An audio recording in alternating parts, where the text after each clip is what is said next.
4.5 বছর পর অবশেষে দেশে ফিরলেন আলোচিত ইসলামী আলোচক মিজানুর রহমান আজহারী। বুধবার 2 অক্টোবর বিকেলে তিনি হজরত শাহজালাল আন্তর্জাতিক বিমানবন্দরে পৌঁছান।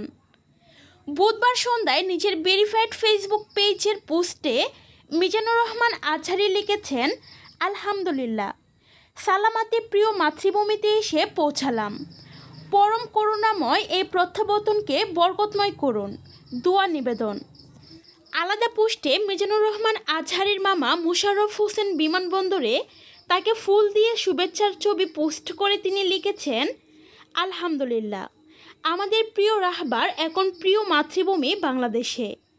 2020 সালের 29 জানুয়ারি তিনি তার ফেসবুকের পাতায় এক পোস্টে লিখেন, পারিপার্শ্বিক কারণে এবং গবেষণার জন্য তিনি আগামী মার্চ পর্যন্ত সব ওয়াজ মাহফিল বন্ধ রেখে মালয়েশিয়া যাচ্ছেন।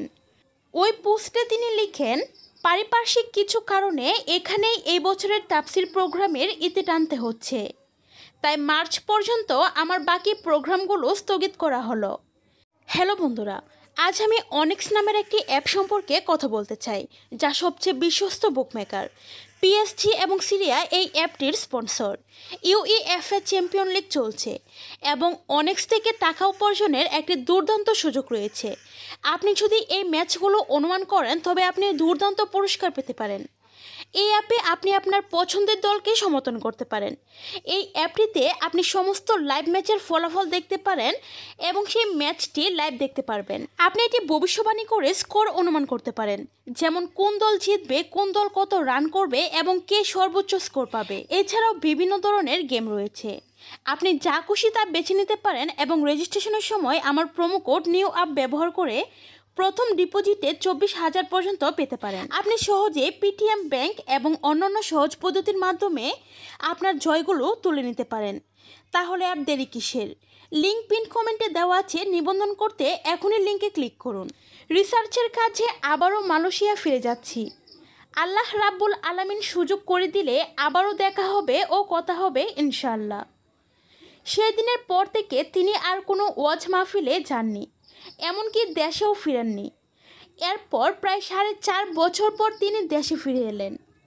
আমাদের মতোই দাড়িওয়ালা, টুপিওয়ালা, লেবাসধারী কিছু ভাইয়েরা এই কাজগুলো করে। তারা বড় বড় রাজনীতিবিদদের কান ভারী করে আমাদের বিরুদ্ধে। তারা বুঝাতে চায় যে আমি দেশের বিরুদ্ধে কথা বলি, কিন্তু দেশের বিরুদ্ধে আমরা কখনো কথা বলি না, কারণ আমরা প্রত্যেকে বাংলাদেশ। আমি বাংলাদেশ, তুমি বাংলাদেশ, আমরা বাংলাদেশ। এমন কোনো কাজ করা যাবে না যেটাতে আমাদের লাল সবুজের পতাকার অপমান হয়। তারা বড় বড় রাজনীতিবিদদের কান ভারী করে আমাদের বিরুদ্ধে। তারা বুঝাতে চায় যে আমি দেশের বিরুদ্ধে কথা বলি। কারাই কোরআনের মাহফিল বন্ধ করতে চায়, এগুলো আপনারা দেখেন। আওয়ামী লীগ ইসলামের শত্রু নয়। যেই মুহতারাম আলেমে দ্বীন আমাকে কাফের ফতুয়া দিয়েছে, ওনার নামটা উচ্চারণ করে আমি কিছু বলেছি? তারপরেও আপনাদের বিরুদ্ধে আমার কোনো ক্ষোভ নেই, ঘৃণা নেই। আমি তো কোনো আলোচনায় আমার কোনো বক্তব্যকে দিয়ে তারা প্রমাণ করতে পারবে না যে আমি দেশের বিরুদ্ধে কথা বলি। বলেছি? বর্তমানে আওয়ামী লীগ সরকার ক্ষমতায়, তাদের যত ভালো ভালো দিক আছে আমি সেটাও বলবো। এই যে ওবায়দুল কাদের সাহেব, উনি এদেশের এই যোগাযোগ ব্যবস্থার ব্যাপক উন্নয়ন করেছিলেন। আমি ফাটাকেষ্ট বলেছি আমি ওনাকে। যেই জেলায় যেই চেয়ারম্যান, যেই এমপি ভালো কাজ করে আমি তাদের প্রশংসা করি। আর কেউ যদি অন্যায় করে সেটার বিরুদ্ধে বলার অধিকার আমাদের আছে না নাই? মাননীয় প্রধানমন্ত্রী উনি আমার মায়ের বয়সের, ঠিক কিনা? সো আওয়ামী লীগ বাংলাদেশে যত ভালো কাজ করে এগুলোর প্রশংসা আমি প্রতি জেলাতে যে করি। কিছু ইনকনসিস্টেন্সি, অসঙ্গতি যদি থেকে থাকে সেগুলোর ব্যাপারে বলাও আমাদের দায়িত্ব, কিন্তু দেশের বিরুদ্ধে আমরা কখনো কথা বলি না, কারণ আমরা প্রত্যেকে বাংলাদেশ। আমি বাংলাদেশ, তুমি বাংলাদেশ, আমরা বাংলাদেশ, ঠিক কিনা? বরং বাংলাদেশের বিরুদ্ধে যারা কথা বলে, বাংলাদেশের অর্থনীতি যেখানে বিপন্ন আমি সেখানে কথা বলি। আমাদের গার্মেন্টস শিল্প কেন ধ্বংস হবে? আমাদের পাট শিল্প কেন ধ্বংস হবে? এই যে আমরা চিংড়ি রপ্তানি করছি, চিংড়ির ভিতরে পাথর ঢুকাইয়া সুইজারল্যান্ডে পাঠায়।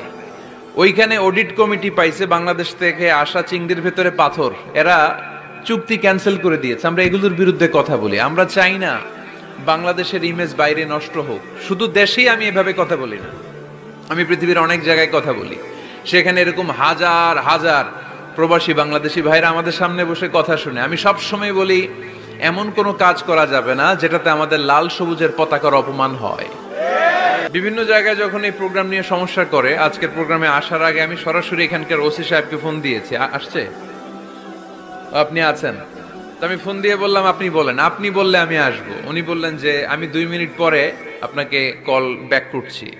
আমি এসপি সাহেবের সাথে কথা বলে নেই, আপনাদের জেলার এসপি সাহেবের সাথে কথা বললে হুজুর আমি আমার প্রোটোকল নিয়ে এখানে থাকবো, আপনাকে রিসিভ করব সেফলি, আপনার সেফ এন্ট্রি সেফ এক্সিটের ব্যবস্থা আমি করে দিব, আপনি আসেন। আলহামদুলিল্লাহ, এরকম ওসি আমাদের প্রত্যেক